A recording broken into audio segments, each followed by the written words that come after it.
Olá, seja bem-vindo ao Moaicast. Esse é o podcast que conecta líderes e constrói pontes. Eu sou o Paulo Dornelles, sou responsável pela Moai aqui em Goiânia e hoje nós damos início à primeira temporada do Moaicast Edição Goiânia. Olá pessoal, eu sou Humberto Spencieri, sempre em busca da estratégia por trás de grandes histórias.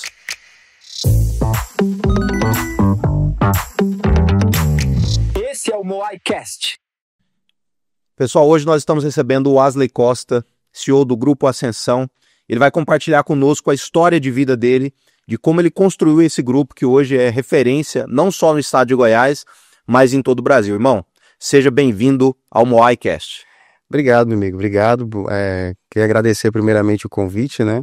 E falar que eu estou muito feliz de coração em poder estar sentado aqui com vocês hoje, compartilhando um pouco da nossa história, da nossa jornada, falando de estratégia, falando de liderança e falando de propósito de vida. Bom, Wasley, é o seguinte, aqui é papo reto, é direto, então aqui a gente quer tirar fora o crachá, esquece um pouco o CNPJ. Eu quero saber você, irmão, sua história, o que te move, o que te trouxe até aqui. É isso que brilha os meus olhos quando eu ouvi a tua história a primeira vez, que a gente bateu aquele papo lá no 2008, aquele jantar, lembro até hoje, que você me contou, falei, cara, você precisa contar essa história e hoje nós estamos celebrando essa data aqui com você, então obrigado por estar aqui, por compartilhar essa história que me chamou a atenção e impacta o empreendedorismo goiano através daquilo que você tem construído. Então, tirando um pouquinho o CNPJ, eu quero que você volte lá atrás e me conta o que foi que você construiu para estar aqui hoje. Paulo, eu costumo dizer que o Wasley, ele sempre foi um cara muito sonhador, né? Só que até então, quando eu me via só como sonhador, não realizava nada. E, cara, lá em 2009, logo após que eu perdi minha mãe, eu mudei para Goiânia e foi aonde a vida começou a encher a gente de surpresa, né? Então, morava ali com minha mãe, com meu padrasto, minha irmã, tinha uma vida bem tranquila. Em 2009 minha mãe pediu o divórcio do meu padrasto não aceitou, orquestrou ali o assassinato dela e eu perdi minha mãe em 2009. Que isso, cara. E aí de lá pra cá eu mudei pra Goiânia, foi. Exato. E aí de lá pra cá eu mudei pra Goiânia e vim tentar a vida aqui com a cara e a coragem. Tinha o apoio dos meus parentes, tios, tias aqui, trouxe a minha irmã também, peguei a guarda dela, tirei a guarda dele. Qual que é a idade que ela tinha? Minha irmã tinha 9 anos na época. Ela 9 e eu 19. E 10 anos. vocês moravam onde? A gente morava em Brasília. Em Brasília. E aí, assim que teve acontecido, mudamos para Goiânia, aí começou a jornada, né? Que até então eu morava em casa, pai, mãe, tudo bonitinho. E aí, quando eu vim para Goiânia, foi quando eu comecei a amadurecer, né? Eu digo que o amadurecimento, ele não vem com tempo. Ele vem com posição e atitude. Então eu precisei amadurecer. Então eu não tinha como falar assim, não, eu vou continuar um cara imaturo, moleque. Eu tinha espaço para espaço. A necessidade de forçar a pular. Exatamente, necessidade de forçar a pular. E aí quando eu me mudei para Goiânia, aí eu fui morar na casa da minha tia, como eu tava pedindo a guarda da minha irmã, né? Então eu morei um tempo com minha avó, depois fui morar com minha tia, fiquei nesse jogo ali, só que aí minha tia já tinha os 3 filhos, tinha um marido e ainda tinha minha irmã lá dentro, então acabava que eu me sentia meio que, como que eu posso falar, que eu tava meio que sobrando, tava dando despesa demais, e aí eu fui pro mundo, arrumei o primeiro emprego aqui, cara, na Salo, trabalhei lá no Goiás Center Modas, ali na Perimetral. Lembro demais. Eu era auxiliar de vendedor de loja. Não era nem vendedor, eu era auxiliar de vendas. Então as meninas vendiam ali, era o dia inteiro, era na balada, e eu ficava dobrando roupa o dia inteiro. Elas vendiam, saía bagunçando tudo, eu saía dobrando roupa o dia inteiro. E ali um dia eu atendi o Eduardo, e a esposa do Eduardo os dois estavam ali comprando, aí o Eduardo pegou, comecei a conversar com ele falou assim, cara, você é vendedor aqui? Aí eu falei, sou. Aí ele falou assim, você mandou essa. Já foi, eu falei, sou vendedor. Aí começamos a conversar, bate conversa vai, e ele pegou e falou assim, quanto você ganha? Aí eu peguei e falei assim, cara, eu ganho R$300. Era R$300 na época. Lembro até hoje, 348, tá na carteira. Isso 2010, mais ou menos. 2010. E aí ele pegou... Você tava com quantos anos? Tá com 19. 19 anos. E aí ele tinha que abraçar qualquer oportunidade, né? Lógico. E aí ele pegou e falou o seguinte, eu te garanto que você vai ganhar mais do que aqui. Você quer uma oportunidade? Eu falei, eu nem perguntei onde que era, nem perguntei pra que era, não sei, nem a função eu perguntei qual que era. Aí eu falei, não, tem interesse. Aí ele falou assim, não, então você me procura nesse endereço aqui amanhã, 9 horas. Eu falei, fechado.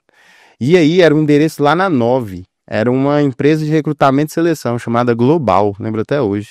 Era na 9, na 9 ali, tinha a Rival Calçados na época. E aí, cara, eu cheguei lá, foi o primeiro processo seletivo, foi o chá de cadeira que ele deu em todo mundo.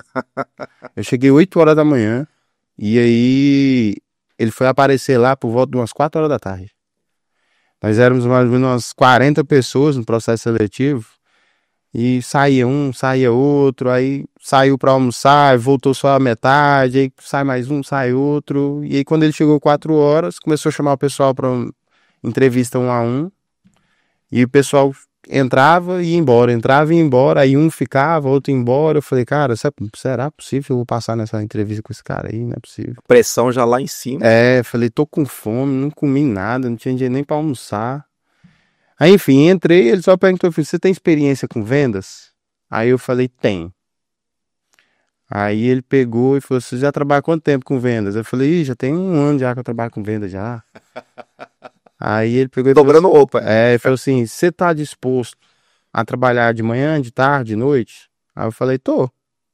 Ele, não, então tá bom, pode esperar lá fora. Aí eu fui pra fora, e aí a mulher lá da RH pegou e falou assim, vocês podem se apresentar segunda-feira nesse endereço aqui. Aí era no Buriti Shop, nem conhecia a região. E aí fui pro Buriti Shop, quando eu cheguei lá, era na Ricardo Eletro. E aí foi a Ricardo Eletro foi minha escola de vendas. Foi onde eu aprendi de vendas e marketing, loucura, pressão e meta. Tudo que eu tinha que aprender de venda ali, artimanha, artifício, tudo foi na Ricardo Eletro. Então foi uma baita de uma escola pra mim, o varejão ali. Boa, legal, bacana. Disso que você passou, relembrando, né? O que você acha que te fez tomar essa decisão de você falar pro cara, sou vendedor? Porque, pô, isso aí não se constrói, isso é seu.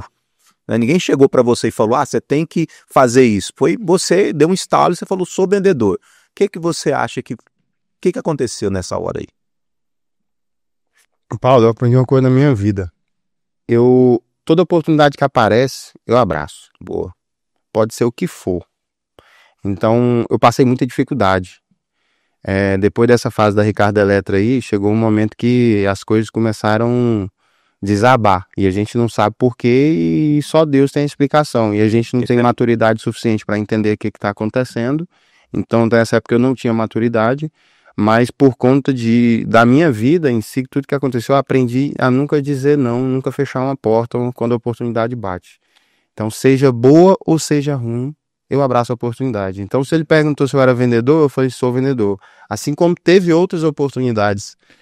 Minha avó sempre disse que quando um cavalo arriado passa na sua porta, você monta. Se lá na frente ele for trotão, você desce do cavalo e volta para casa de cabeça erguida. Sim. Você nunca diz não para uma oportunidade. Concordo plenamente com você. Não, e assim, contextualizando essa parte da Ricardo, questão das oportunidades, eu lembro que isso daí foi em 2011, eu fiquei na Ricardo Eletro até 2013, mais ou menos, 2013 para meados de 2014. E aí, sempre fui um ótimo vendedor, batia meta e ganhava premiação, ganhei viagem, ganhava eletrodoméstico das empresas LG, Brastemp, sabe? Tinha aquelas ações, campanhas, sempre me destaquei muito nesse quesito. E na Ricardo, o grande segredo lá era vender serviço, era garantia estendida, caminhão da Torte, não era nem vender o produto. E lá e falava, cara, vocês não estão aqui para vender produto, o produto eu já vendo na televisão. Sozinho, é isso aí. Eu vendo na negociação que eu faço com o fornecedor, o produto, o cliente vem aqui só para tirar pedido. O segredo aqui é vender serviço, que é o que dá margem, e vocês são pagos para vender serviço. E, de fato, o serviço é o que botava dinheiro dentro do negócio. Então, eu vendia, vamos colocar aí, 300 mil, 350 mil por mês de eletrodoméstico. E eu bati, a média lá era, tipo assim, a média de escola era tipo 7%, 8%. Eu colocava 15%, 19% todo mês em serviço, em garantia estendida. Então a gente conseguiu achar ali uma metodologia, desenvolvi minha metodologia atrás, nem sabia que o nome era esse aí, mas eu conseguia vender bastante. E aí, por conta disso, a gente se despontava, né? Só que muito imaturo também, 19 anos. Cara, nessa época aí eu tava tirando meus 9 mil, 6 mil, 9 mil reais. Quando coloquei um cara de 19 anos, 2010, 2011, tirando um salário desse, era muita grana. Era dinheiro infinito. Era muita grana, era dinheiro infinito. E eu estava vindo de uma realidade totalmente diferente, passando dificuldade, porque perdi a mãe, então lá em Brasília tinha tudo, aí muda pra cá, aí fui trabalhar no primeiro emprego aqui, pra ganhar 300 reais, e aí com 3 meses depois, tirando 6 mil em contra-cheque, 9 mil. Sim, mas isso tudo é porque ele aproveitou a oportunidade, né? Você falou da sua avó, e me lembra uma história, a mitologia grega, ela tem uma história do Kairos, ele é o deus do tempo oportuno. O que acontece? Ele tem uma mecha de cabelo na frente, não atrás. Por quê? Porque se ele passar e você não agarrar a oportunidade, depois que ele passou, acabou. E você fez exatamente isso. Você viu a oportunidade na sua frente e você agarrou ela. Você não pensou, você somente agarrou essa oportunidade e foi que abriu a porta para você construir esse primeiro passo aí junto a Ricardo Eletro. Pô, legal, e eu acho que falta muito isso hoje, né? Sim. A galera aproveitar a oportunidade que aparece na frente dela. Não, e o outro ponto que me chama a atenção é que eu tava até pensando assim, nossa, geração Z nessa época aí, como é que ia ser, né? Porque o primeiro ponto. Imagina, irmão. Primeiro ponto foi ficar das 8 às 4 sem comer, esperando pela oportunidade. Então, peraí. Não é que a oportunidade apareceu. Irmão, não foi só isso. Nessa época, se fosse hoje, a galera já ia sacar o celular, ia fazer um vídeo, pô, tô com fome. O cara tá, pô, esse monte vai ver que é uma certa de respeito, estamos aqui dentro de 9 horas. Quando a gente olha, a gente vê alguns pontos, né, que quando a gente fala de empreendedorismo, de estratégia, quando a gente fala muito desses assuntos, a gente costuma ter alguns elementos que são recorrentes, né? Então a gente já percebe uma coisa, assim, resiliência. Perfeito. Né? Vontade. Atitude. Então tudo isso já está inserido aqui nesse comecinho, né? Mas, Wesley, começou aí em Ricardo Eletro, mas você não ficou lá para sempre, né? Não. Obviamente. Ricardo Eletro saiu em 2013 para 2014.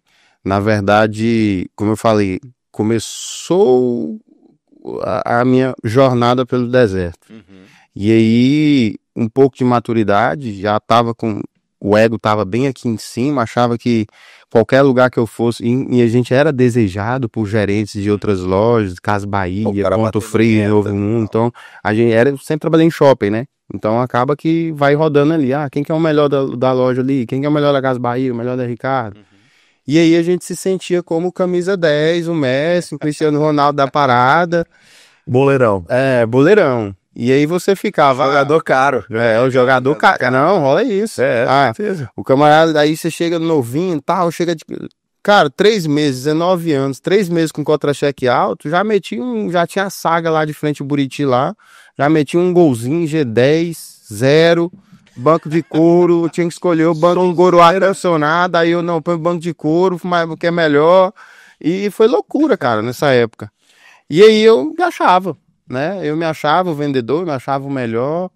E aí comecei meio que não ligar para os problemas. E aí eu aprendi, cara, só tem problema quem vende. E eu, como eu vendia muito, eu tinha muito problema. E a Ricardo, querendo ou não, corta isso daí depois. Que assim, cara, a gente vendia até o que não tinha no depósito. Então era muita venda, né? Não cortar não. A gente vendia até o que não tinha no depósito. Aparecia lá 2.000 BWL11 lavadora. Bora vender. Se tá no sistema é pra vender. Se tá no jogo é pra jogar. Eu te garanto que o Ricardo conta isso aí com orgulho. E a gente vendia muito. E aí, cara, eu peguei e já não tava mais aguentando gerente reclamando, não tava mais aguentando encheção de saco de cliente. Eu falei, não, eu tô cansado disso daqui, eu vou procurar outra coisa. Se encher muito meu saco, eu saio daqui. E aí começou uma sucessão de reclamação. Eu falei, não, eu vou embora. Não preciso daqui mesmo, arrumo um emprego em qualquer lugar, sou bom o suficiente. E aí eu saí da Ricardo Eletro. E, cara, não foi bem do jeito que eu pensava. E aí as portas começaram a se fechar, comecei a distribuir currículo. Nessa época eu tinha uma namorada, tinha uma namorada nessa fase. as coisas começaram a faltar dentro de casa. E aí o pior, além de ter essa namorada, a sogra morava na rua. E aí a sogra ia dentro de casa, e aí... cara, chega numa situação que relacionamento não aguenta, né? Falta comida, o dinheiro tá pouco, aquela escassez dentro de casa, e aí a sogra reclamando o tempo inteiro, pressão. E só quem já passou por isso sabe exatamente o que você está falando, né? É claro que cada um tem uma história de vida, cada um tem a sua trajetória, mas quando você fala, só quem já passou por essa necessidade sabe o impacto e a força que isso tem na vida da pessoa, né? E como eu te falei, né, no nosso jantar, eu me identifico muito com a sua história porque eu passei por algo semelhante. Então, quando você falou, eu falei, cara, esse cara, ele é foda, porque ele passou o que ele passou e tá aqui hoje, construiu o que ele construiu. Então, você tem a minha admiração por isso, cara, porque isso acaba moldando muito o que você falou, Humberto, da questão da resiliência. São os desafios que a gente toma, as porradas que a gente toma na vida que moldam o nosso caráter e nos mostram como que nós podemos superar. Porque você superou isso, né? Você foi superando um passinho, depois outro, sim. E quando a gente às vezes acha que chegou no fundo do poço, a gente descobre que tem um alçapão. Eu acredito que foi nessa fase aí, eu queria que você, claro, se você se sentir confortável, explorasse um pouquinho mais desse pedaço da sua vida aí, porque tem gente que acha que é só maravilha, acha, olha o Wesley hoje, eu quero ser o Wesley. Tá, mas você quer passar o que o Wesley passou? Você quer enfrentar o que ele enfrentou para ser quem ele é hoje, para ter a mente que ele tem, a mente blindada, a resiliência que ele tem, a força de vontade, o objetivismo que ele tem? Isso foi o que ele passou. Isso que construiu seu caráter. Eu costumo até dizer, né?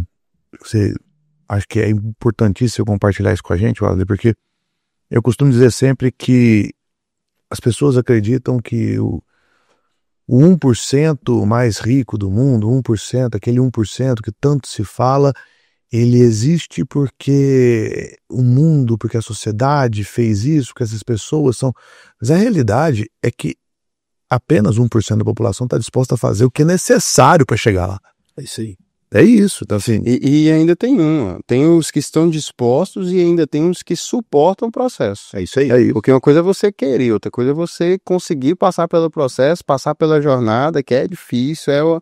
Por mais que a gente fala que a gente está aqui, a jornada não precisa ser solitária, mas, meu irmão, na hora que a barriga dói, cara? Várias. Né? Várias, eu tenho certeza. Se eu falar aqui que se eu vim com aquele papozinho motivacional, eu falo assim, não desista, não pode passar na sua cabeça. Irmão, quantas e quantas vezes eu passo vontade de desistir, de chutar o pau da barraca, falar, não mexo mais com isso daqui, perguntar por quê comigo. Foi o que acontecia nessa fase lá. Sim. Quando a mulher saiu de casa, que eu tava sozinho, chegou uma época que eu tinha que, de fato, era escolher. Ou eu pago água, ou eu pago luz, ou eu pago aluguel.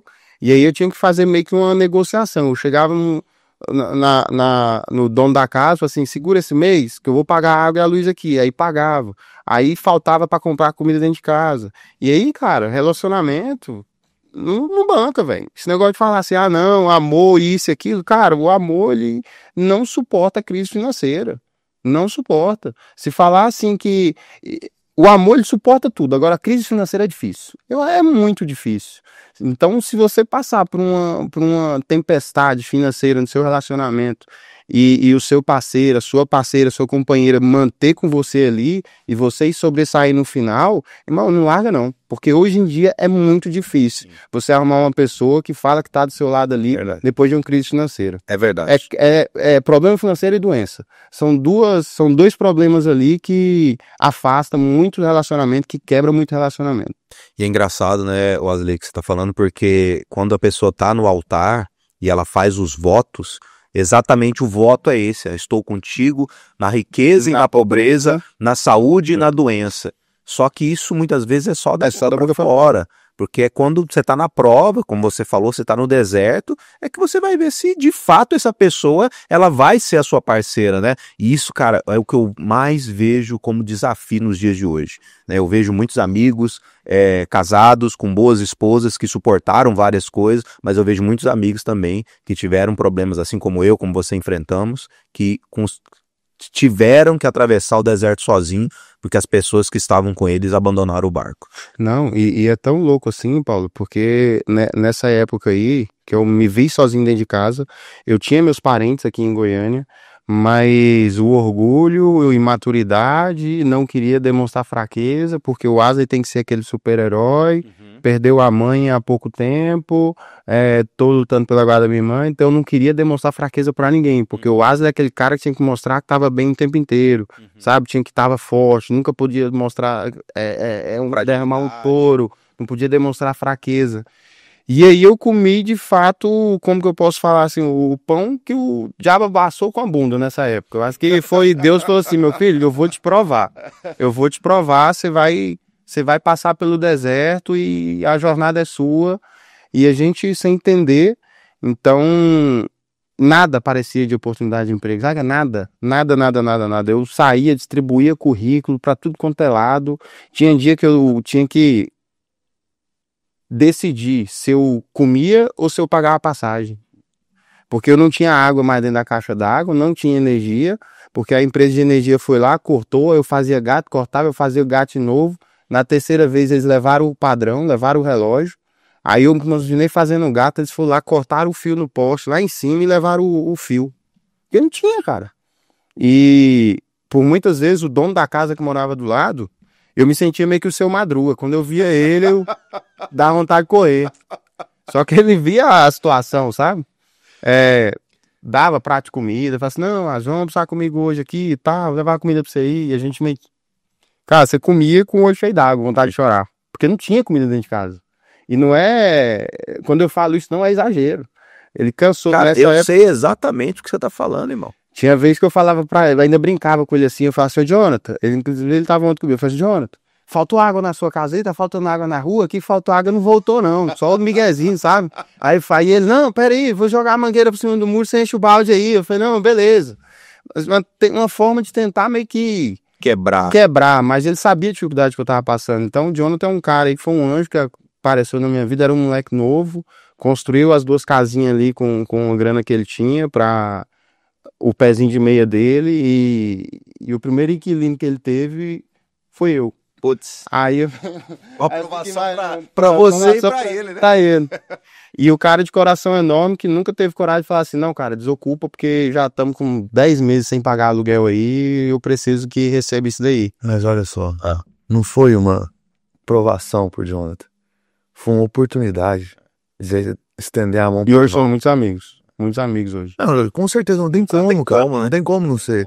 Não tem como não ser. E aí, como eu te falei, procurava distribuir currículo pra cima e pra baixo, nada de aparecer. Teve um dia que eu peguei uma enxada lá e falei, cara, eu vou ver se eu arrumo algum trocado ali, limpando calçada. Ainda levei um cano de uma senhora lá da região lá na região da Alphaville. Eu falei assim, pode limpar aqui sua calçada? Aí ela, pode. Eu fui lá, limpei, eu fui cobrar R$25 pra ela. Ela falou assim, não tem dinheiro não, depois você passa aqui e recebe. Aí tomei o cano de 25 conto, 25 pila na época.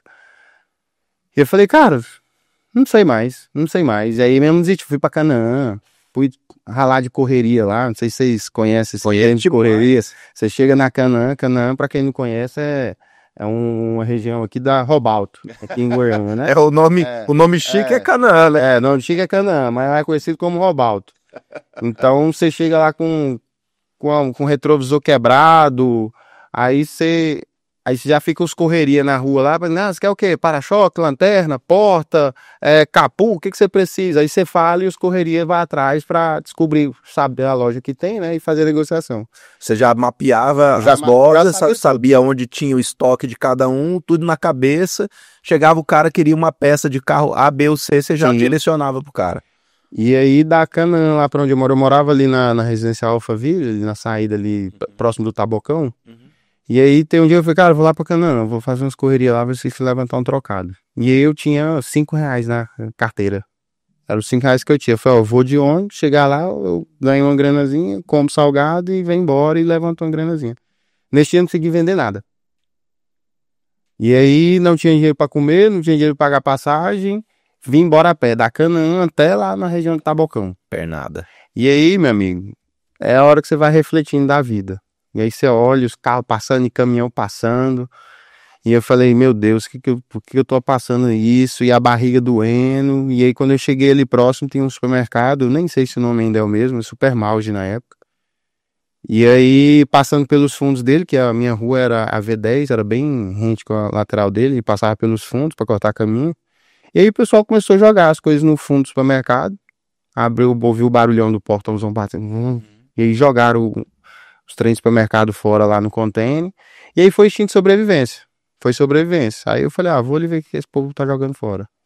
E aí tinha, não é comida podre, mas era produtos que não estavam dentro da comercialização, produto vencido. Aí tinha uns tomates, umas verduras que tava meio amassadinha e tal. Irmão, eu sou da época daquelas vendinhas, sabe, aquelas tabernas, que o cara pendurava um salame lá 32 anos, depois você chegava lá, o mercadinho do seu Raimundo, a mercearia do seu Raimundo, tem tudo nessas mercearias. E tudo vencido, né, porque antigamente não tinha esse negócio, né, irmão? Hoje que venceu num dia, a galera já joga fora, e eu entendo exatamente o que você tá falando. E aí eu fiz minha xepa lá, eu fiz minha feira nesse fundo do supermercado. E aí eu fui, levei sacola, envergonhado, morrendo de vergonha de alguém ver, eu pegando comida lá nos fundos do supermercado e levei pra casa.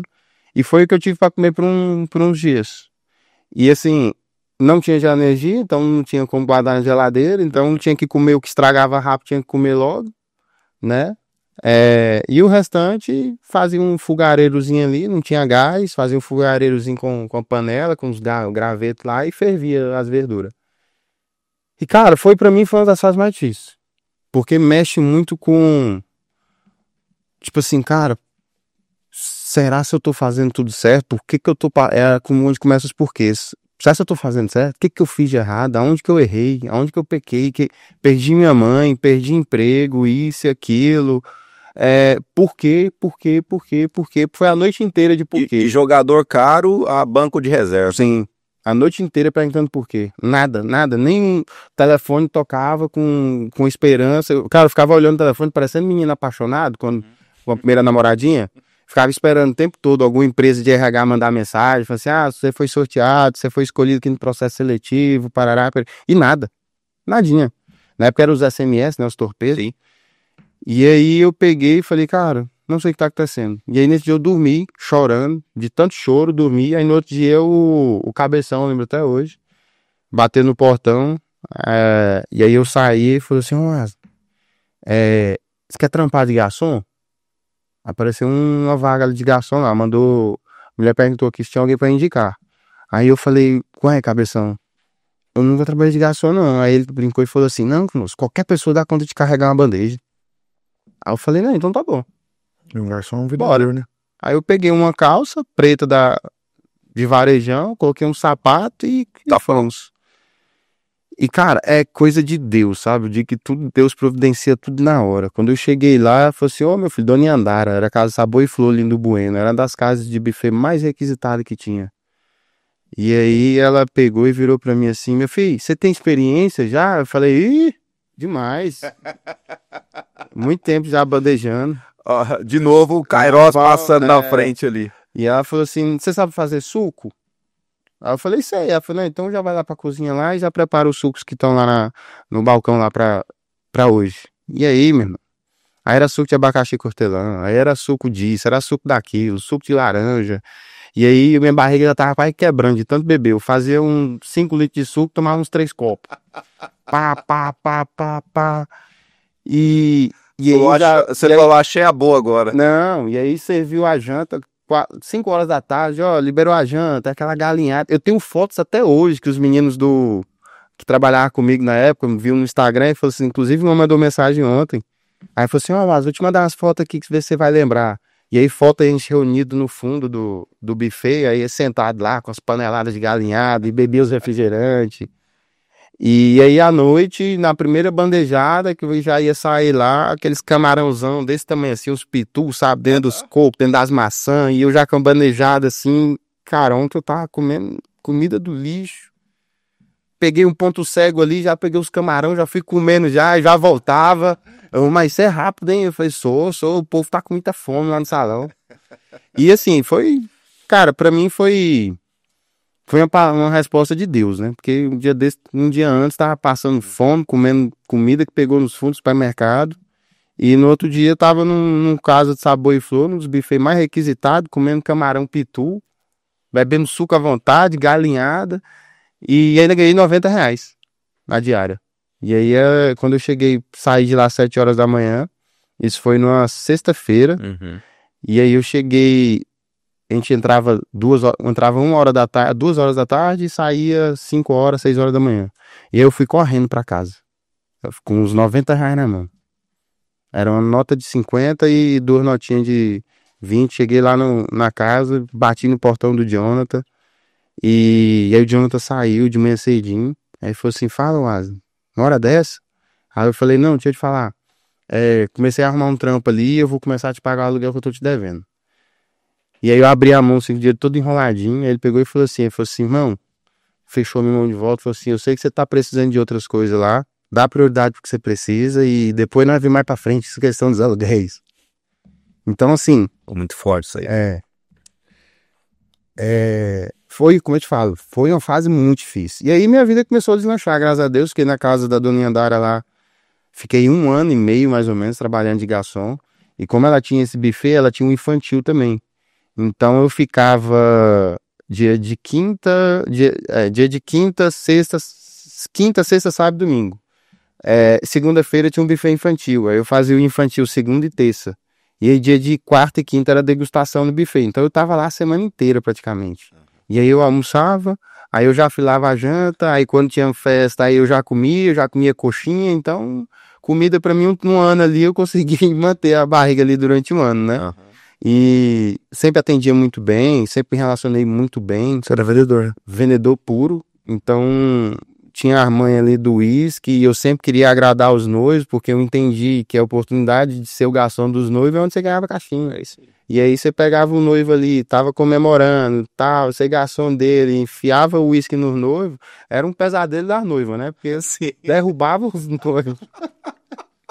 Mas nova coluna de mel. Mas no final ganhava caixinha gorda. No final era bom. E já conquistava eles na degustação, que eles iam fazer as degustações antes, né, do buffet. E aí a gente já acompanhava ali, já trabalhava, e aí ele sempre falava, eu quero que o garçom tal seja o nosso garçom no dia da nossa festa. E isso aí nós estamos falando de que ano? Isso em 2013 para 2014 por aí. E aí foi nessa época que eu comecei a estudar para concurso, porque eu pensei que eu falei assim, cara, eu preciso ser concursado. Estabilidade. Eu preciso de estabilidade, eu não dou conta disso daqui mais não. Sim. E aí comecei a estudar para concurso. O Jonathan, várias vezes na fase lá, ele chegava, ele tinha acabado, ele estava se formando, ele estava começando na contabilidade. E aí ele chegava de noite, volta umas 7h, 8 horas, e aí eu ainda estava sem energia, né?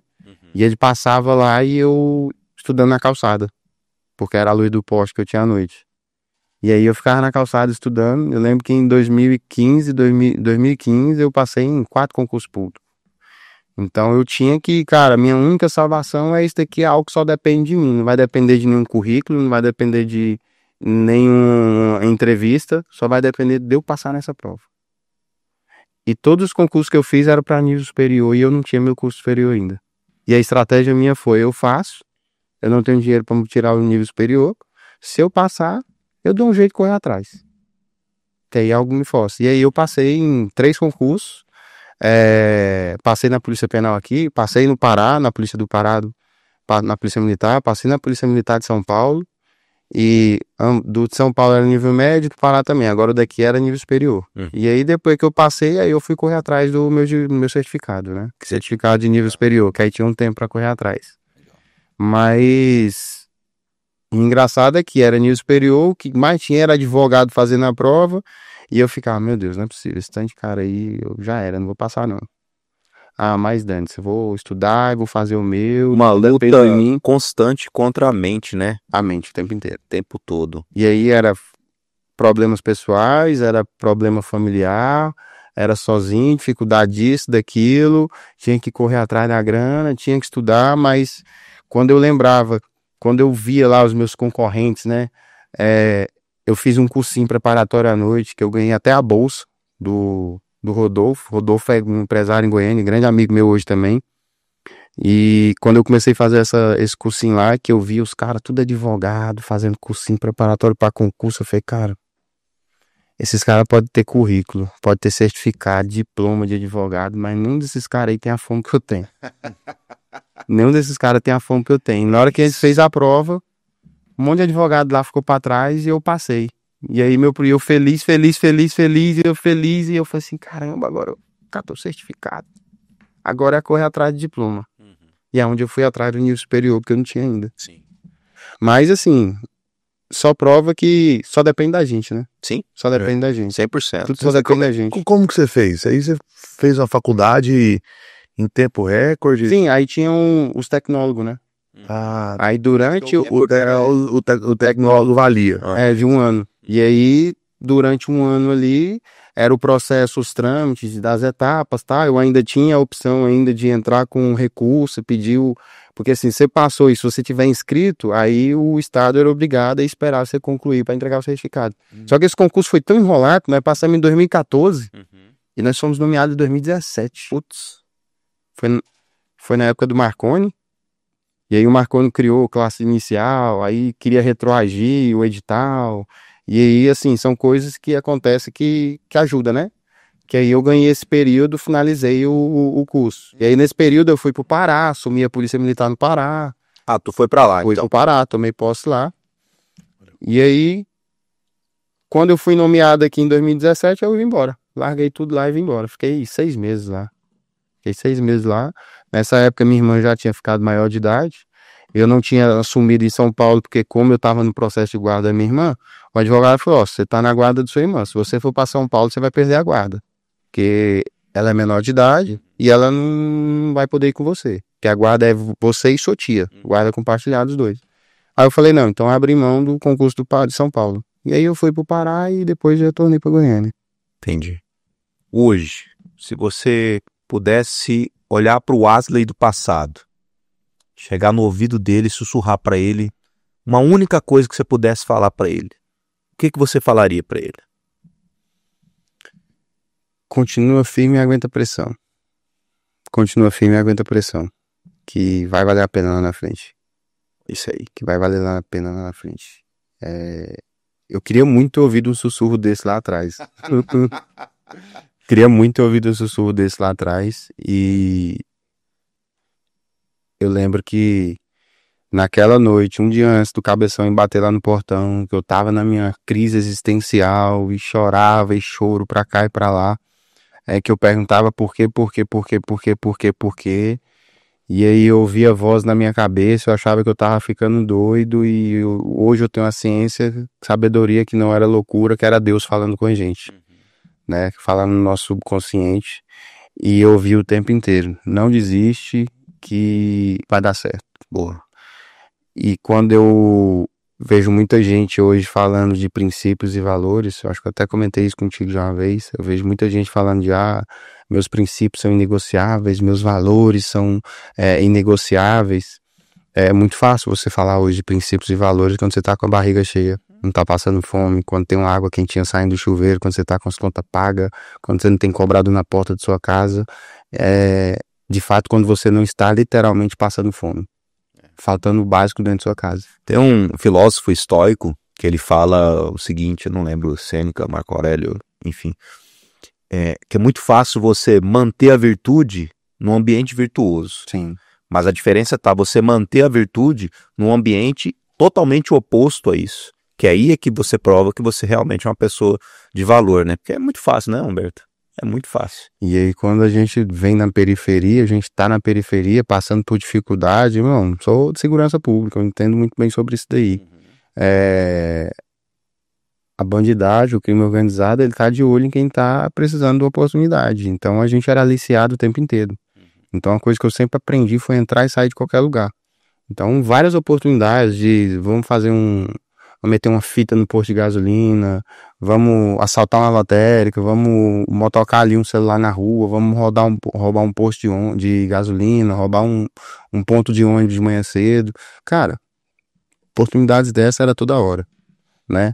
Mas eu sempre tinha comigo que eu tinha alguém lá de cima que estava olhando, que era minha mãe, e que eu não poderia envergonhar a minha irmã aqui na terra, vendo que o pai dela foi o responsável da morte do pai, o irmão era um marginal que estava preso, então eu sempre carreguei isso comigo, né? Minha mãe sempre falava, meu filho, a gente que vem de baixo, a gente só tem o nosso nome para cuidar. Então zela do seu nome, cuida da sua reputação, que isso daí vai te levar aonde você nunca imaginou. E aí a gente sempre cuidou, né? Preservar o nome, preservar a nossa integridade. E Apesar de todas apesar de todas as as dificuldades, circunstâncias. todas as porradas que você tomou, né? É a fé e a tentação, né? A resistência até a tentação. Então, assim, realmente isso é muito forte, né? Mas, passando por tudo isso, né, Wesley? Eu acho que eu estou identificando aí, você acabou dizendo que talvez a sua força motriz maior tenha sido a sua mãe, né? E toda a construção, toda a influência que isso teve na sua história. Mas a partir daí, você chegou agora, nós chegamos numa fase de sua história que você está estável, né? Pô, conseguiu, passou por tudo isso, conseguiu chegar, passou no concurso, tem um salário, tem tudo, beleza, estabilizei. O que te fez caminhar? Porque a gente sabe que sua história não acabou aí, né? Então, o que te fez caminhar? Qual que foi a virada? Como é que você passou, né, desse estágio para chegar onde você está hoje? Eu sempre fui muito inconformado, velho. Eu nunca me consegui me satisfazer com a posição que eu estava. Então, eu sempre dava eu não me conformava com o que eu ganhava. Eu sempre fui assim. Sempre dá um pouco mais, sempre dá pra conseguir um pouco mais, sempre dá pra mim ir além, dá pra me fazer alguma coisa diferente, dá pra fazer algo grande, dá pra buscar algo grande. E todos os ambientes que eu estava, eu buscava oportunidade. Então foi assim na Ricardo Eletro. Na Ricardo Eletro eu era vendedor despontado lá. E eu falei, cara, eu tô ganhando bem aqui, como é que eu posso fazer? Podia ficar na zona de conforto, continuar vendendo produto e isso e aquilo, mas aí eu vi uma brecha, plena início ali, Copa do Mundo ali, saiu as televisões de tubo, veio para as televisões de plasma, LCD, e como a gente que instalava, tinha um treinamento direto das empresas e tudo era muito moderno, né? Cara, eu vou começar a instalar televisão. Uhum. O pessoal ia lá, comprava. Ah, vocês têm que instalar? Eu falei assim, não tinha um serviço, né? Eu falei assim, mas eu instalo pra senhora. Ela, quanto que é? Aí eu, como é que eu precificava? 10% do valor do produto. Às vezes era 5 mil, era 500 reais. E eu ainda dava o suporte assim pra ela de brinde. Que custava lá 30 conto. E aí quando eu tive essa primeira sacada, eu falei, cara, eu vou vender a instalação. Aí vendi. Aí eu não tinha furadeira, não tinha nada, aí eu fui sair pegando emprestado do meu tio, que já tinha serralheria, e eu fui lá, montei, aí com os primeiros 500 reais que eu peguei, aí eu fui lá, comprei uma caixinha de ferramenta, arrumei uma furadeira, inclusive tem essa furadeira até hoje, a caixinha de ferramenta. Aí comprei chave de fenda, peguei uns 10 suportes ali, guardei na caixinha, e eu falei, minha meta agora é vender pelo menos 10 instalações por semana. E aí, no horário de almoço, eu instalava, saía do serviço, eu ia instalar. Então, assim, tava fazendo a boa, né? Então, sempre busquei um jeito de estar solucionando. Empreender é isso. É só resolver problema, resolver dor do mercado. É isso aí. Então, eu sempre me desafiei. Então, eu nunca gostei de ficar na zona de conforto, tá ali, acordando, dormindo, vivendo, no marasmo. Sempre dava um jeito de fazer algo a mais, fazer uma renda extra, solucionar algum problema. E foi assim. De fato, comecei a empreender desde sempre, né? Nossa. Mas como é que você saiu dessa posição, né? Você teve esse incômodo, queria mudar, né? Mas qual que foi a oportunidade? Aonde que você decidiu começar um negócio mesmo trabalhando ali, foi trabalhando, ou você falou assim, não vou largar o concurso e vou empreender? Qual que foi o momento que gerou esse ímpeto em você de empreender e seguir essa vida? Vamos lá. Na pandemia, no começo da pandemia, eu tava vivendo uma das fases que, pô, tinha passado um concurso, tinha sido nomeado em 2017, aí em 2019 eu fiz o curso de operações especiais, sobre o grupo de operações especiais, então, mais uma vez, eu quero estar no meio dos melhores sempre, então já fiz o curso de operações especiais, porque para mim ali era o topo da instituição, né? Fui, passei, foram 100 dias. Primos e pares, né? Exatamente. É isso aí. Foram 100 dias de de adestramento, treinamento, então você é levado ali ao extremo, né, no seu condicionamento físico, no seu psicológico, é onde você de fato aprende a reconstrução do caráter profissional. Então ali você cai as máscaras, é o famoso sacode a roseira. De 90 do nosso curso que se inscreveu, aí 40 foi pro TAF, e aí uma quantidade mínima foi pro curso, e a gente formou ali uns 20, 25, acredito. E aí fiquei nesse grupo de operações. E aí, cara, eu comecei a viver algo que eu nunca tive. Que era uma arma na cintura, funcionário público, carro novo, à noite. Porque depois que eu saí da Casa Sabor e Flor, eu fui trabalhar em boate, fui trabalhar em festa, trabalhei em algumas casas noturnas em Goiânia. E aí depois eu voltei como cliente. E aí eu voltava pra brincar, voltava pra curtir, e aí era farra, e comecei a me juntar com todo tipo de gente, vocês imaginarem, mesmo sendo polícia. Então na noite ali, meu amigo, eram os amigos dos donos da boate, aí você ajudava os donos da boate. Então assim, eu tinha acesso a todos os lugares. E aí veio a pandemia, e nessa época da pandemia, eu comecei a beber demais, farra demais, e comecei a deixar o trabalho de lado, comecei a trocar plantão, e foi virando uma bagunça. Então eu, de fato, foi tipo se beber no case, foi mais ou menos daquele dali, o resumo da minha vida nessa época. E eu falei, cara, nada mais tá fazendo sentido. E é literalmente se beber no case, não era similar, né? Era, tipo assim, a gente ia pra uma chácara dia de quarta-feira e só saía de lá na segunda. Chegou a roubar algum tigre? Cara, não, mas teve um dia lá que nós teve que arrumar um caminhão pra tirar um carro que tava dentro da represa, que eu não sei como esse carro foi parar dentro da represa. Era uma loucura. Mas tem alguma tatuagem? Viu, né? Removeu a tatuagem. Era uma loucura essa fase. E aí as coisas começou já não fazer tanto sentido, farra não fazia sentido. Eu achava que tava tudo bem, tudo tranquilo, e aí eu comecei a entrar numa crise de ansiedade e depressão. Eu só fui descobrir depois com o laudo da psicóloga. Não queria mais sair de casa, não queria mais sair do quarto, me via trancado o tempo inteiro. Aquelas amizades, aquela farra, mulherada e bebida, e já nada mais dá sentido, não tá mais preenchendo. E aí eu fiquei dentro de casa lá, trancado, tentei suicídio uma vez, com a própria arma da instituição. E aí foi quando meu cunhado chegou minha irmã, e aí falou, cara, não faz isso, é louco, não sei o que, para com isso. E quando tentou suicídio, fala assim, nossa, é tão ruim, tão incompetente, não conseguimos matar. A pessoa, quando ela tá com depressão, com ansiedade, ela não quer se matar. Ela não tem a vontade de arrancar a vida. Ela quer tirar a dor. Ela quer tirar a dor. E aí é um milésimo de coragem que você tem ali, que aí você pega e comete essa fatalidade. E, né, você contando, eu tenho certeza que Deus criou uma providência nesse momento. Quem foi a providência de Deus que te impediu de fazer isso? Quem foi a pessoa que Deus usou para que foi meu cunhado bem manso. Eles chegaram na hora ali, e aí eu vi que realmente estava precisando de ajuda, e aí me levaram na psicóloga. Na primeira consulta não consegui falar nada, só chorava, porque aquele ambiente era bem propício, era uma chaise assim, com a luz meio morna, uns lenços, e aí, cara, eu cheguei lá, só chorei, e aí ela já marcou a outra, e aí na terceira a gente começou a conversar, e aí eu fui explicar um pouco da jornada da minha vida, e ela pegou e falou assim, Wesley, seu problema é falta de luto. Aí eu, como assim falta de luto? Aí, por toda a história que você viveu, tudo que você passou, a sua infância, a forma que você foi criado, aí você junta ali com a questão da perda da sua mãe, aí você tentou mostrar ser forte demais, nunca se permitiu sofrer o luto da morte de sua mãe, aí você perdeu um relacionamento, aí você nunca demonstrou fraqueza pra ninguém, e eu nunca demonstrei fraqueza pra nada e pra ninguém, mais de todas as circunstâncias que eu passei.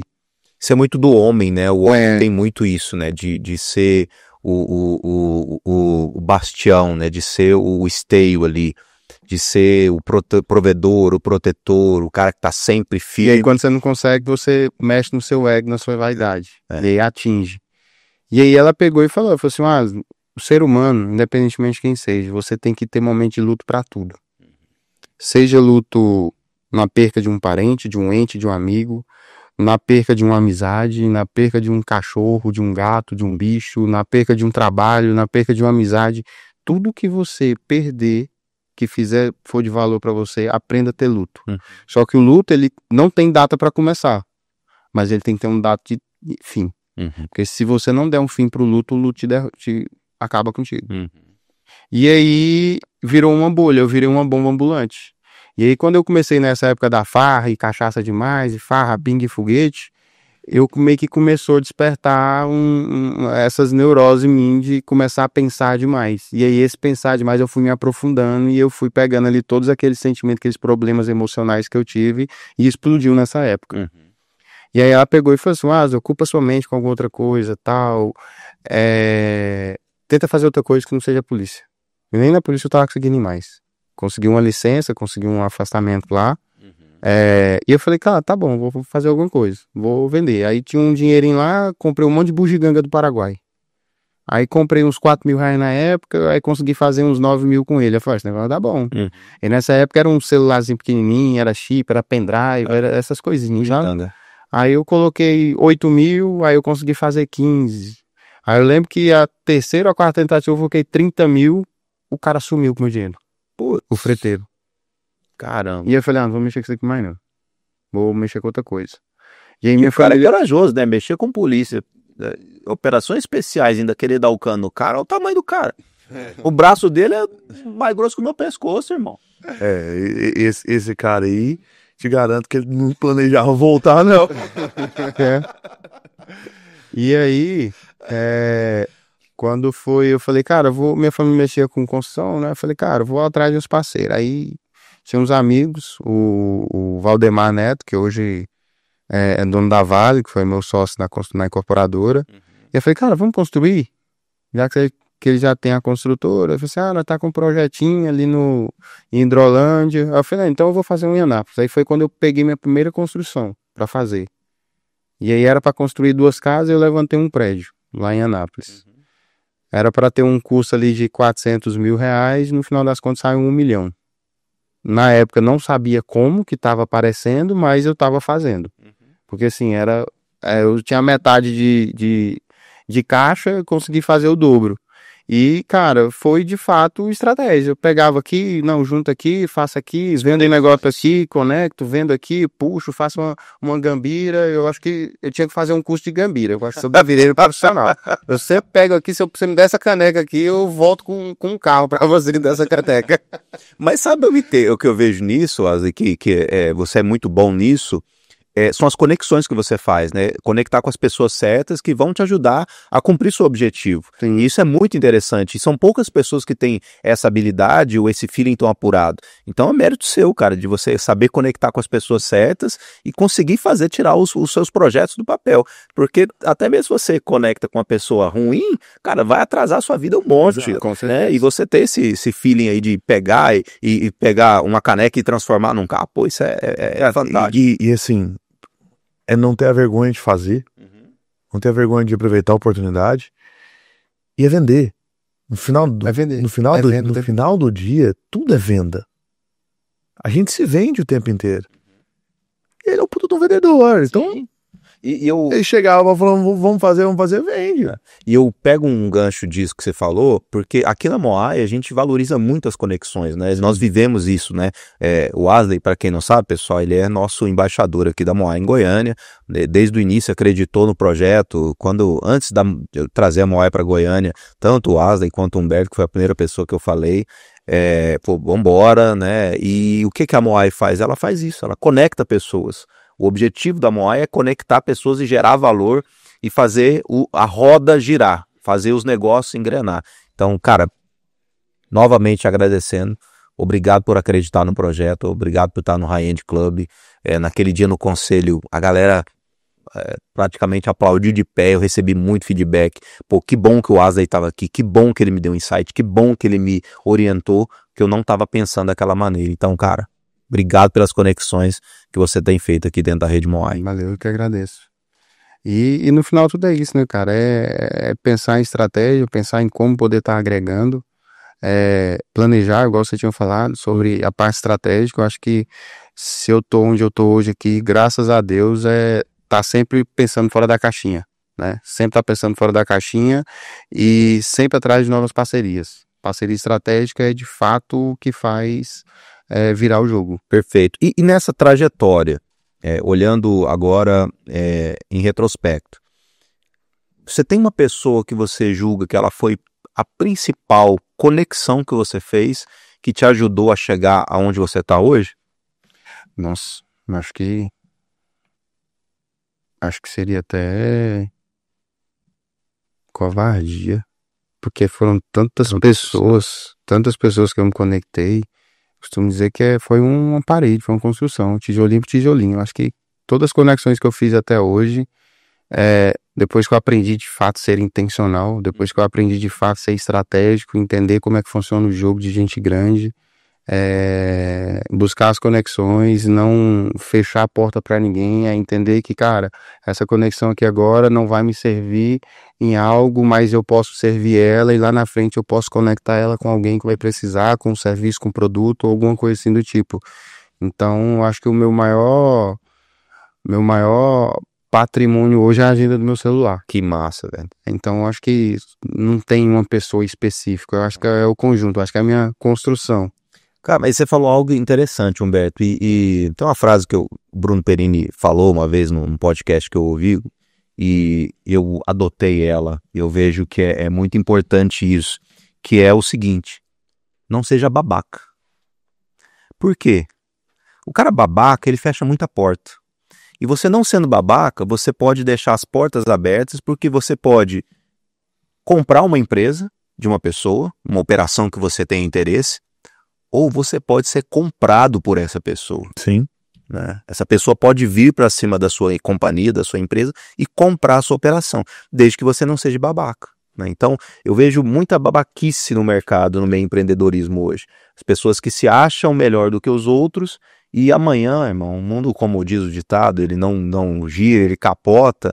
E eu já vi empreendedores sair de situações como você saiu, como eu, Humberto, também, de você sair de uma situação totalmente desfavorável e hoje você poder fazer conexões, fazer negócio e comprar empresas para que essas empresas do passado, elas venham prestar serviço para você através de equity, através de parceria ou através de uma aquisição mesmo. Então, meu recado para você que é empreendedor, cara, não seja babaca. Não seja babaca. E eu costumo dizer também, Paulo, você falou e você me deu um estalo, porque eu falei isso, cara, na sexta-feira agora. Toda última sexta-feira do mês a gente tem uma reunião de equipe lá no escritório e eu falei com o pessoal assim: gente,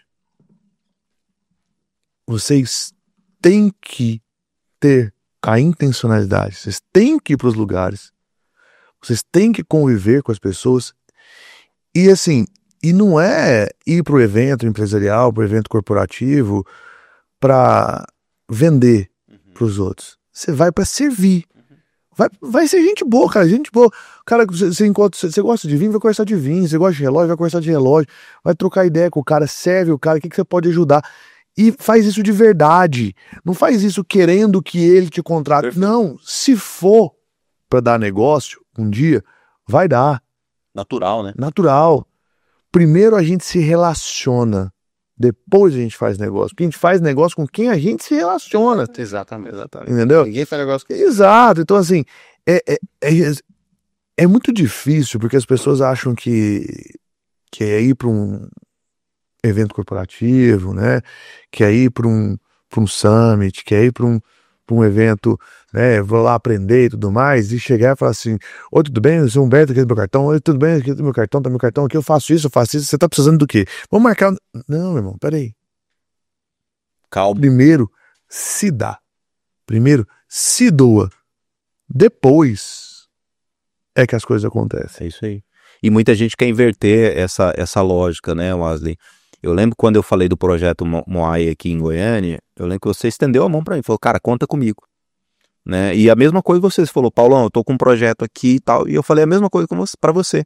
Nós nos conhecemos através do Sodré. O Sodré nos apresentou E falou, cara, você tem que conhecer o Wallace, cara, tem que conversar com ele, porque assim, vocês dois têm muito potencial de fazer muita coisa junto, pela visão que vocês têm de produto, serviço, de mercado. E cara, as pessoas querem inverter essa lógica. Elas querem receber ou querem vender alguma coisa para alguém. Elas não querem ser. As pessoas querem sacar sem nunca ter depositado nada. É isso aí. Exatamente. E aí nós vemos, gente, tudo isso, né, cara? Todas as conexões, tudo já chegou agora no Grupo Ascensão, né? Fala pra gente um pouquinho o que é o Grupo Ascensão hoje.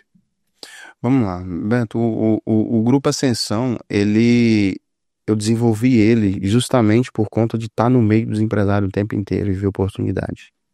Então, depois que eu já estava com a construtora, já estava no ramo de construção civil, eu fui em um evento lá em São Paulo e eu falei, cara, comecei a contar as cabecinhas que tinha lá, 1.000, 2.000, 3.000 pessoas, cada um pagou R$1.000 para estar aqui, 3 milhões de reais. Quando fiz essa matemática, né? Stand de patrocinador, falei assim, cara, isso aqui deu uns 4, 5 milhões de reais, para fazer um evento desse é uns 2 milhões, vou ficar rico. Vou fazer evento. E aí foi onde eu entrei com o evento.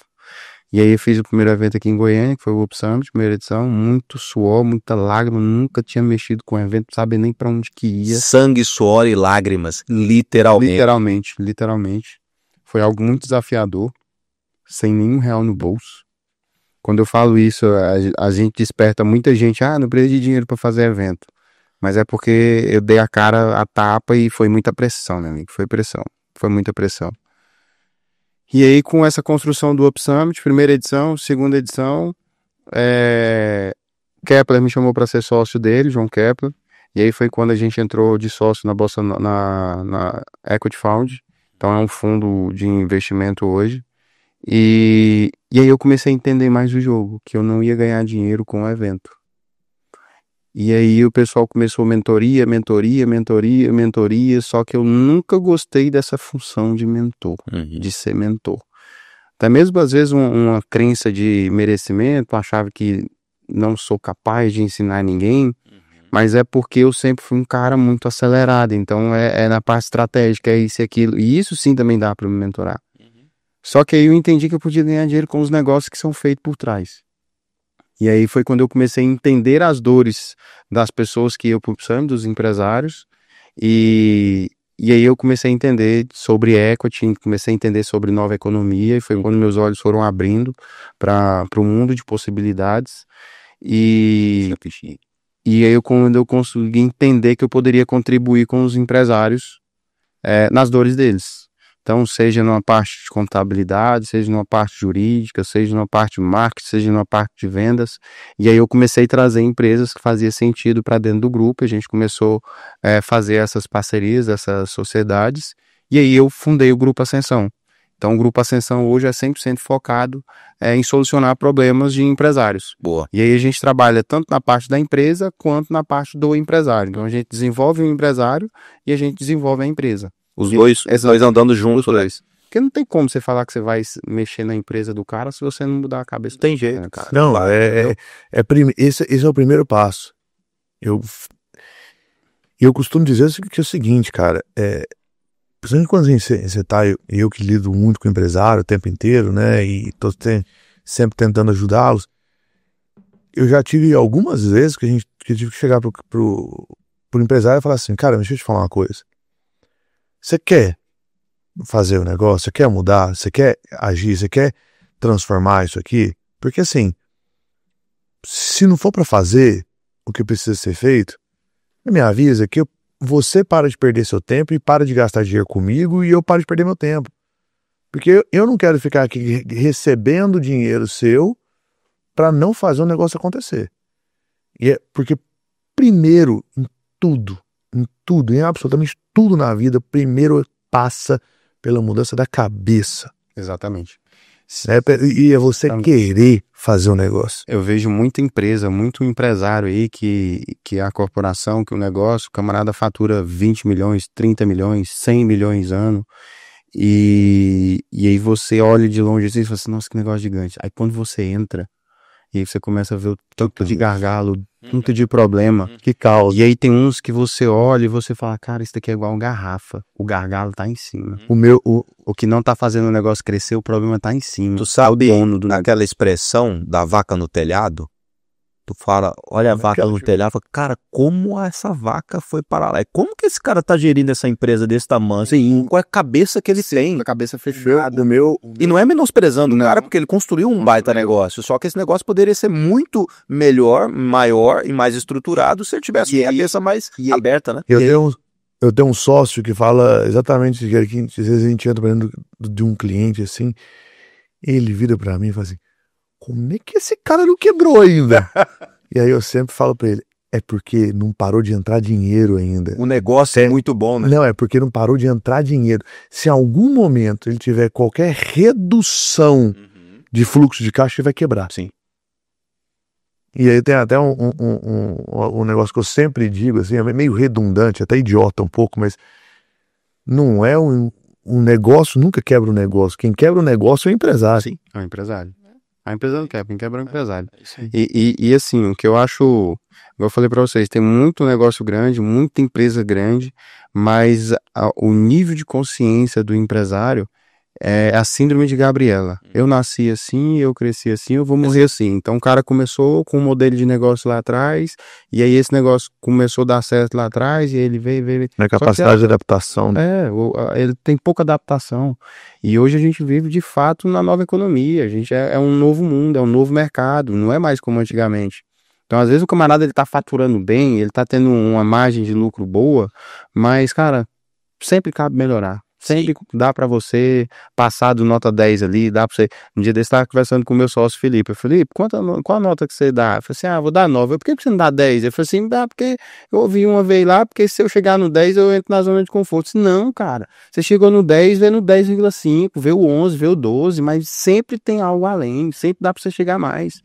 E aí, quando eu pego, por exemplo, tem um grupo já com mentorados, eu tenho um clube de empresários, e aí quando eu vou conversar com eles e nas rodas de negócio, a gente vê empresários que faturam bem, que o modelo de negócio do cara é bom, mas sempre tem como montar um negócio dentro do próprio negócio. Sim. Isso aí. Sempre dá para você gerar uma segunda fonte de receita dentro do próprio negócio.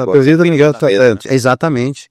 E se você não tiver com essa mente, buscando inovação, buscando estratégia, como inovar com você mesmo, matar o seu próprio negócio, irmão, o concorrente vai fazer isso. É isso aí. O concorrente está buscando estratégia para matar o seu negócio. Vai fazer, vai passar o E trabalho. aí, é o que eu sempre digo, o empresário sábio, ele escuta a maior das sabedorias já criadas na face da terra, que é a Bíblia, É isso aí, irmão. e diz, na multidão de sábios é que se encontra a sabedoria. Desculpa, na multidão de conselheiros é que se encontra a sabedoria. Cara, o empresário que não está na realidade que nós estamos vivendo hoje, eu não estou falando de economia ruim, nada disso, na realidade nós estamos vivendo hoje, de transformação do mercado, de profissionalização do mercado, um empresário que não está pensando, Inteligência artificial batendo aí na porta. de nossa, todo mundo. A monstruosamente, concorrência está ficando muito desleal.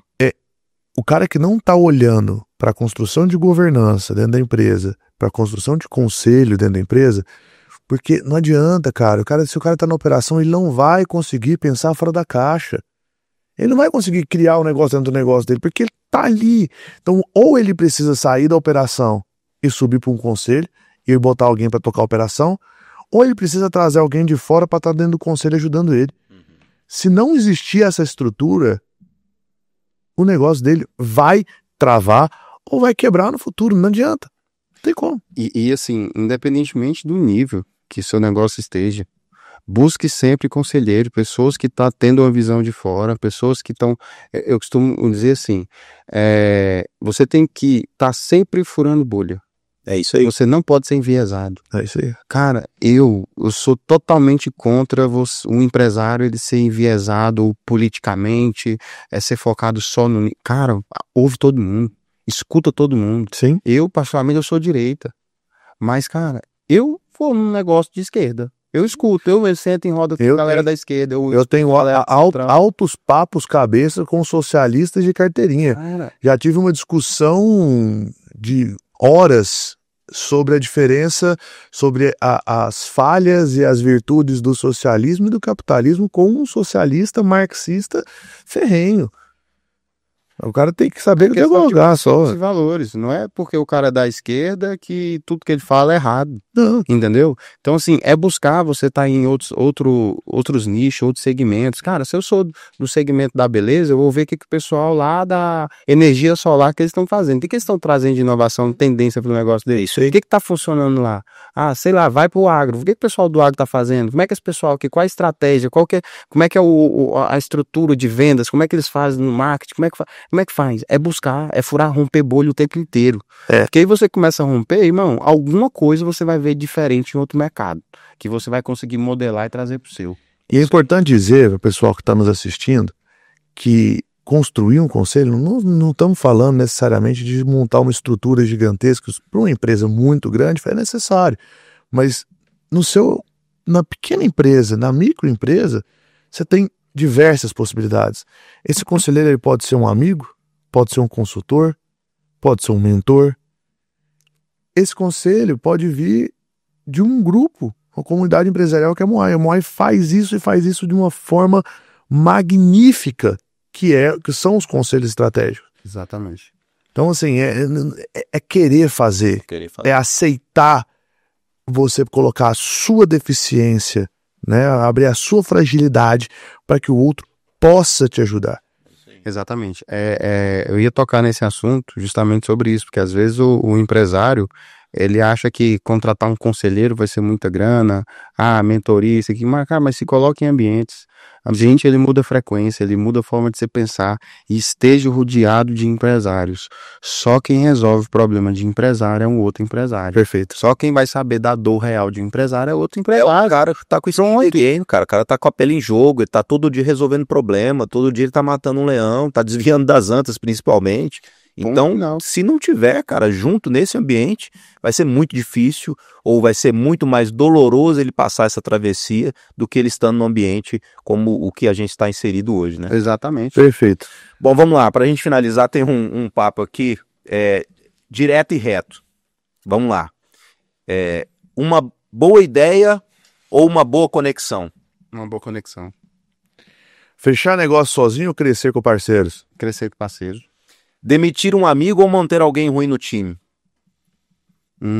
Essa pegou aí. Demitir um amigo ou manter alguém... Demitir um amigo. Boa. Porque a gente consegue fazer caridade de outras formas, né? Ser lembrado... Como diz Hayek, a única função social de uma empresa é gerar lucro. Gerar lucro. É isso aí. Gerar lucro. Ser lembrado pelo sucesso da empresa ou pelo impacto que deixou nas pessoas? Impacto. Legado, né? Tudo é legado. Ganhar muito dinheiro, mas odiar o que faz, ou amar o que faz, mas ganhar pouco dinheiro? Amar o que faz.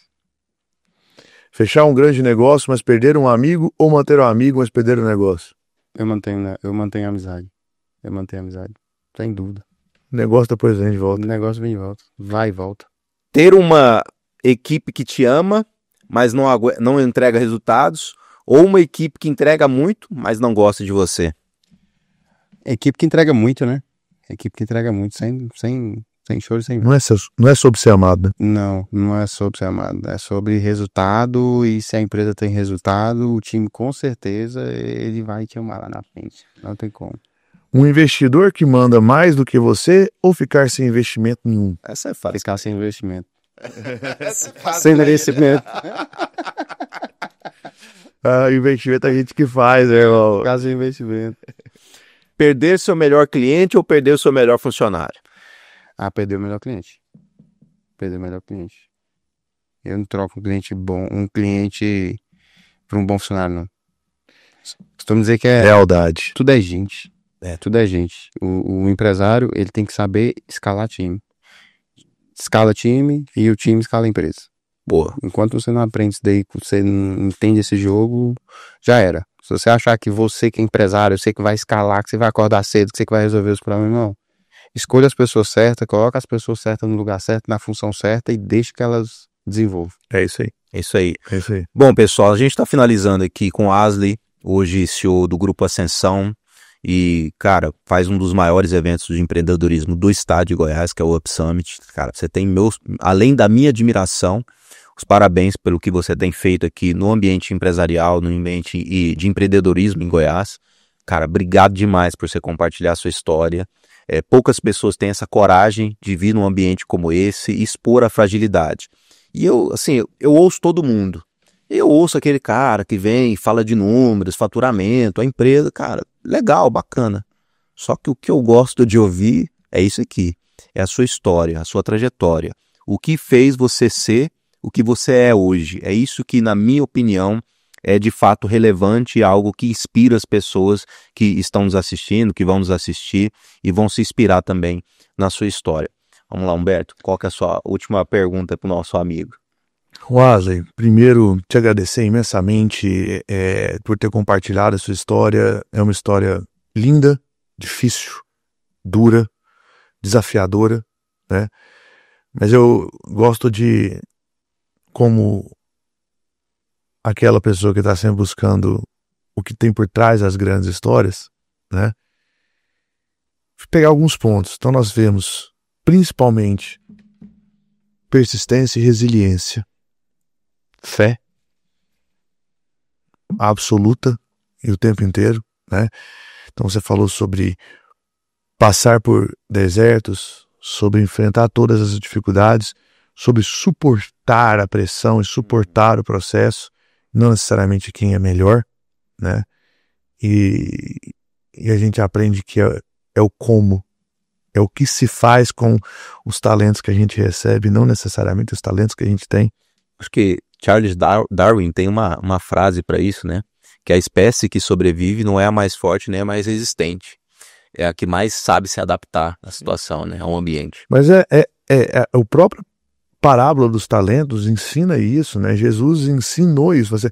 Porque os gregos, eles vinham antes e falavam assim, não, é quem tem mais talentos. E aí veio a ótica de Jesus e falou assim, cara, não é quem tem mais ou qual o talento que tem, é o que você faz com o talento que você tem. Exatamente. O que você faz e como você faz, é isso que importa, né? E aí que pra gente fechar, eu queria que você dissesse, né, pro pessoal que está nos assistindo, de tudo que você viveu, de tudo que você passou, quais são os principais valores que você enxerga como sendo formadores seus hoje? Porque você não é o Wesley de 19 anos. Você mudou. Hoje, quais são os seus valores? O que te move? Quais são os valores que são a sua força motriz? Qual que é o seu propósito hoje? Sim, hoje eu acredito muito que o Brasil, ele tem sim salvação, né? Tudo que a gente vive assim, tudo que a gente vive hoje, acredito que o Brasil tem salvação, e para essa nação ela viver o extraordinário, ela precisa de pessoas com coragem, pessoas com fé, pessoas com atitude, que vai dar a cara a tapa. Então nada melhor do que esse daí do que o empreendedor. O empreendedor, ele é a prova que o Brasil, ele tem condições de mudar. Então, quando você pega esses empreendedores que realmente, de fato, tá apanhando, tá isso aqui, ele precisa de pessoas como nós, que estão dispostos a ajudar, a criar grupos, criar ecossistemas, para facilitar essa jornada. E eu entendi que eu posso sim deixar de ser aquele Wesley lá de trás, que passei dificuldade, que às vezes eu precisava de um apoio, precisava de uma ajuda, e às vezes eu não tinha a oportunidade, não tinha aquele sussurro no pé do ouvido, sabe? Então eu entendo que a gente consegue mudar o Brasil através da educação, através do empreendedorismo, assim como o empreendedorismo me tirou lá atrás, quando eu estava com depressão, que eu comecei a mexer com obra, comecei a mexer com vendas. Então eu acredito que o empreendedorismo ele pode salvar muita gente hoje, e o empreendedorismo transforma e salva a nação. Que se o nosso Brasil ainda não se tornou uma Cuba, uma Venezuela da vida, é por conta dos brasileiros e por conta dos empreendedores e empresários que mantêm isso aqui de pé. É isso aí. Então, o meu foco, o meu propósito hoje é continuar no segmento, é empreendendo, é empresário, é ajudando outros empresários, é tanto na parte de fato fazer negócios, educar, na parte educacional. E, cara, fé, força e atitude. Ter muita coragem, porque às vezes você tem coragem, mas você não tem atitude de fazer. E empreender é fé, né? Porque é você acreditar em algo que só Deus te deu a visão. É isso aí. Então, E olha que forte a oração exatamente. de hoje, a oração da manhã hoje, no devocional que eu faço todo dia, falou exatamente sobre a transformação, né? Quando você, para o novo acontecer, você precisa ter a fé de tirar os pés do chão, de sair, né, de deixar o conforto para que o novo possa acontecer e que as coisas melhores possam acontecer, né? E aí quando você faz atitude, força, porque você tem que ter força para fazer isso, e fé. Porque sem a fé você não chega lá. Chega não. Você falou do devocional de hoje, e o meu devocional foi bem parecido. Inclusive, todo dia eu posto meu devocional e recebo muitas mensagens, pessoal, isso mexeu comigo, me ajudou, então isso me inspira a continuar, né? Não por mim, mas pelas pessoas que estão ali, que são os nossos, que convivem conosco através da rede social, né?